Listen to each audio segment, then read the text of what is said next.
Hello friends, welcome to prep ladders. आज फिर हम आपके लिए करंट अफेयर्स लेकर आए हैं। आज है 17 मई और हम देखने वाले हैं कुछ इंपॉर्टेंट टॉपिक्स। आज का हमारा पहला टॉपिक होगा the places of worship act, जो रिसेंटली मस्जिद और मंदिर को लेकर कंट्रोवर्सी चल रही है, उससे रिलेटेड इस एक्ट की इंपॉर्टेंस है। ये एक्ट जो लोग इंटरव्यू दे रहे हैं उनके लिए बहुत ज़्यादा इंपॉर्टेंट है ताकि वो फैक्चुअल इन्फॉर्मेशन को जान पाए। इसी तरह मेंस लिखने वाले लोग इसको फोल्डर के तौर पर यूज़ कर सकते हैं। सेकेंड टॉपिक है हमारा 25th इलेक्शन कमिश्नर। हमारे नए चीफ इलेक्शन कमिश्नर अपॉइंट हुए हैं, तो इस सिलसिले में हम देखेंगे कि इलेक्शन कमिश्नर का अपॉइंटमेंट कैसे होता है और उससे रिलेटेड कॉन्स्टिट्यूशनल प्रोविजंस क्या क्या है and other further details. Then third और लास्ट टॉपिक आज का रहेगा ओकिनावा, जो कि न्यूज़ में है। ये एक प्लेस है जापान की और इसकी क्या हिस्ट्री रही है और PT related other important information हम अगली स्लाइड्स में देखते हैं। ठीक है, तो आज के पहले टॉपिक से स्टार्ट करते हैं। The places of worship special provisions act 1991। इस टॉपिक को देखने के लिए हमने मेनली यहाँ पर 3 कैटेगराइजेशंस की है, जिसमें हम अपनी इंफॉर्मेशन को डिवाइड करेंगे। पहला है बैकग्राउंड, यानी ये एक्ट कब और क्यों इम्प्लीमेंट किया गया है। दूसरा है प्रोविजंस, यानी इसके इंपॉर्टेंट प्रोविजंस क्या क्या रहेंगे। और ऑब्जर्वेशंस ऑफ द कोर्ट, यानी इस एक्ट को लेकर कोर्ट के क्या ऑब्जर्वेशन है। सितंबर 1991 में ये एक्ट पास किया गया और इसी के 2 महीने बाद दिसंबर 1991 में बाबरी मस्जिद डिमोलिशन होता है।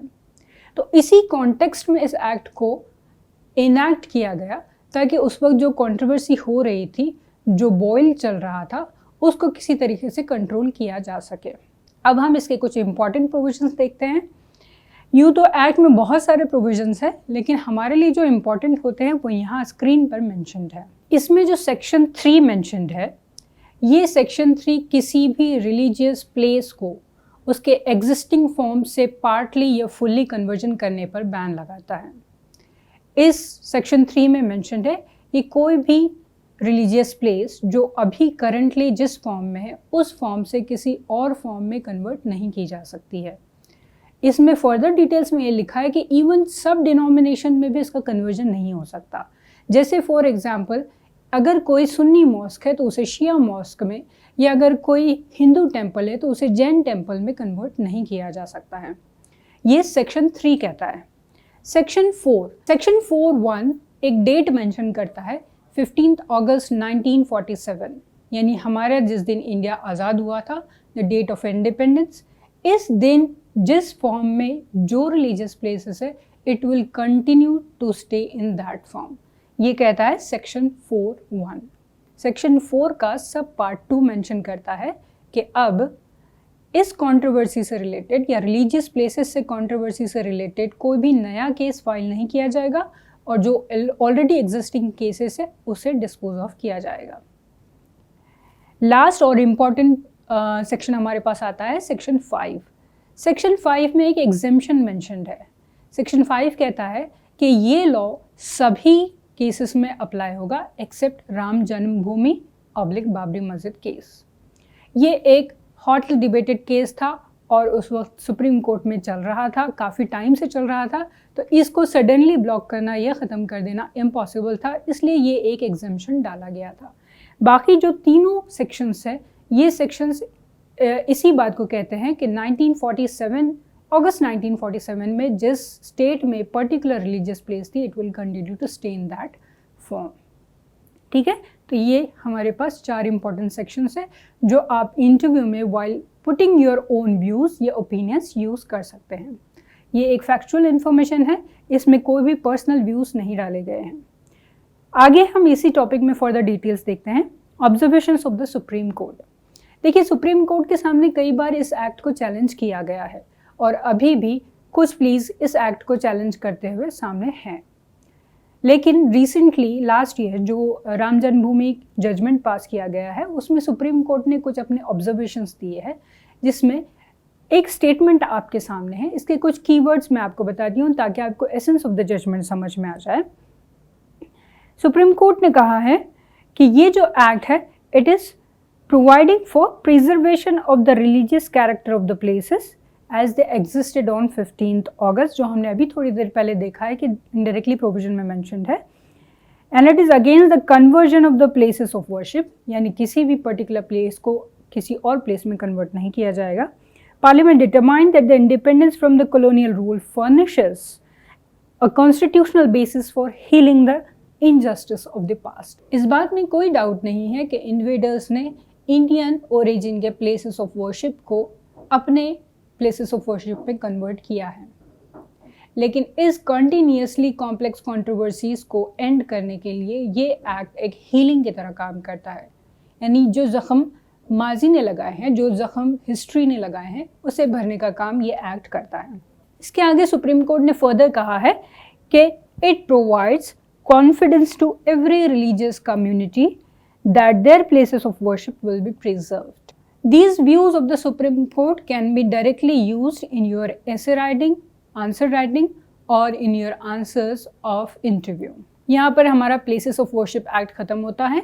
हमने इसमें कॉन्टेक्स्ट देखा है कि 1991 में राइजिंग राम जन्मभूमि या बाबरी मस्जिद कन्फ्लिक्ट को, कंट्रोवर्सीज को कंट्रोल करने के लिए, एक एंड लगाने के लिए एक्ट को इनेक्ट किया गया था. फिर हमने इसके इंपॉर्टेंट प्रोविजंस देखे हैं जिसमें क्लियरली मेंशन है कि 15 अगस्त 1947 के वक्त जो प्लेस ऑफ वर्शिप जिस फॉर्म में थी उसी फॉर्म में कंटिन्यू करेगी एक्सेप्ट राम जन्मभूमि और बाबरी मस्जिद. आगे हमने सुप्रीम कोर्ट के कुछ ऑब्जर्वेशंस देखे हैं जो आपके आंसर राइटिंग के लिए बहुत ज़्यादा इंपॉर्टेंट है. हम बढ़ते हैं अपने अगले टॉपिक की तरफ. रिसेंटली हमारे 25th chief election commissioner appoint किए गए हैं मिस्टर राजीव कुमार. इस न्यूज़ से रिलेटेड पीटी के कुछ क्वेश्चन बन सकते हैं या जो लोग अभी करंटली इंटरव्यू दे रहे हैं उनसे भी सवाल हो सकता है कि चीफ इलेक्शन कमिश्नर कैसे अपॉइंट होता है, उसकी इलेक्शन कमीशन ऑफ इंडिया की फंक्शनिंग कैसी होती है, उसमें कितने मेंबर्स होते हैं. ये सारी डिटेल्स हम आज के डिस्कशन में देखते हैं. फर्दर डिटेल्स में जाने से पहले हम इलेक्शन कमीशन ऑफ इंडिया से रिलेटेड जितने भी कॉन्स्टिट्यूशन के आर्टिकल्स हैं वो देखेंगे. In part 15 of the constitution of India article 324 से आर्टिकल 329 तक टोटल आर्टिकल्स इलेक्शन कमीशन से रिलेटेड है. इसमें जो फर्स्ट वाला आर्टिकल है आर्टिकल 324, ये इलेक्शन कमीशन ऑफ इंडिया, इसके functions, appointment of the members, appointment of the chief election commissioner, इन सभी चीज़ों से रिलेटेड है. आर्टिकल 325 और आर्टिकल 326 ये इलेक्टोरल रोल या वोटिंग राइट्स से रिलेटेड आर्टिकल्स है. इसी तरीके से आर्टिकल 327 और 328 पार्लियामेंट और स्टेट लेजिस्लेचर को राइट देता है कि वो रिस्पेक्टिव इलेक्शन के लिए लेजिस्लेशन करें या लॉज बनाएं. आर्टिकल 329 ये कोर्ट्स पर बैन लगाता है या कोर्ट्स को रोकता है from interfering in the election matters. ठीक है. With respect to current topic, जो टॉपिक हम पढ़ रहे हैं उससे रिलेटेड सिर्फ आर्टिकल 324 इंपॉर्टेंट बनता है. Further details of the article आप हमारे पॉलिटिकल लेक्चर्स में देख सकते हैं. 324 को हम फर्दर डिटेल्स में देखते हैं और जानते हैं कि इलेक्शन कमीशन ऑफ इंडिया से रिलेटेड क्या क्या चीज़ें हैं. आर्टिकल 324 का जो फर्स्ट प्रोविज़न है वो इलेक्शन से रिलेटेड है. ये इलेक्शन कमीशन ऑफ इंडिया किन किन के इलेक्शन ऑर्गेनाइज कराएगा.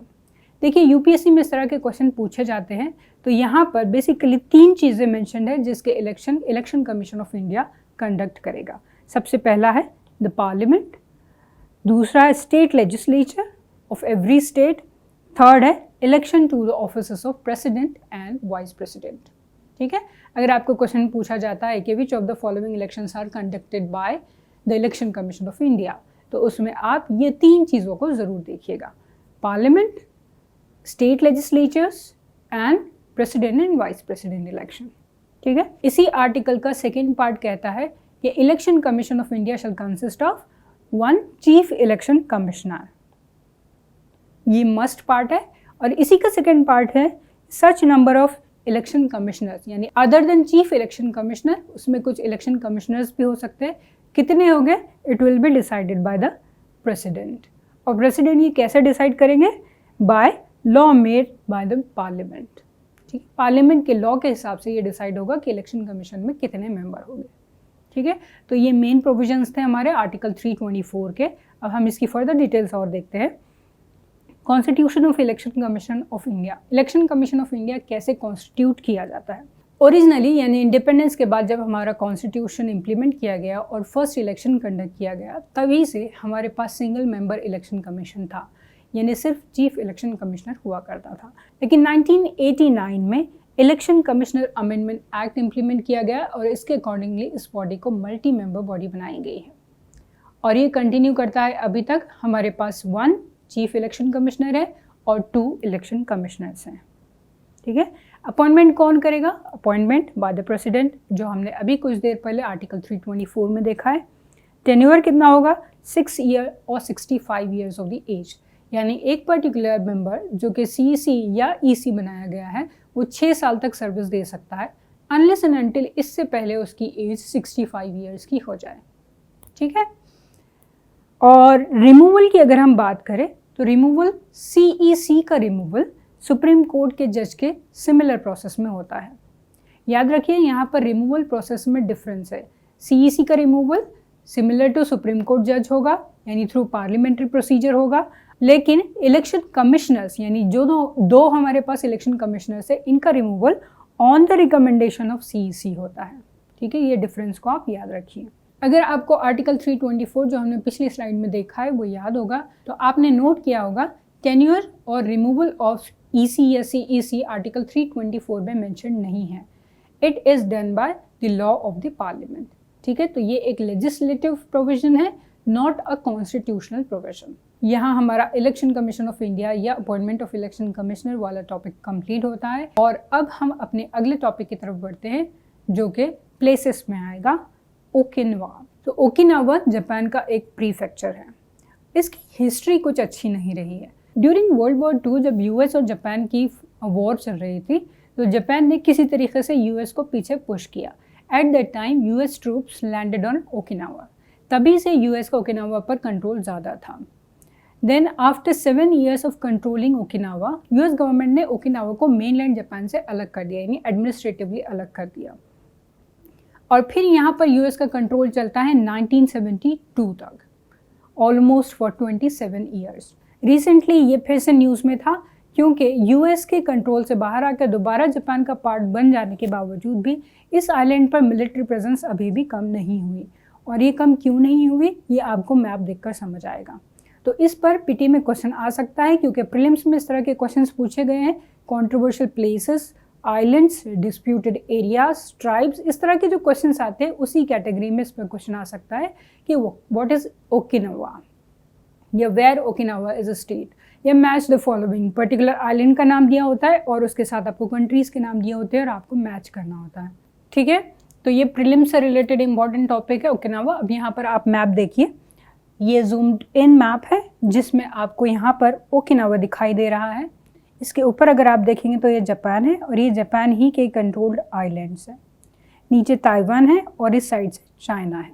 ठीक है, सेनकाकू आइलैंड भी काफ़ी न्यूज़ में रहा है क्योंकि उसको लेकर कंट्रोवर्सी चलती है कि ये जापान का है या चाइना का है। इसी तरीके से और भी इम्पोर्टेंट यहाँ पर आइलैंड्स के नाम दिए गए हैं, इनको आप ज़रूर देखिएगा। इस स्लाइड में आपको जो मैप दिखाई दे रहा है इसमें आपको और अच्छे से इसके पिक्चर समझ आएगी।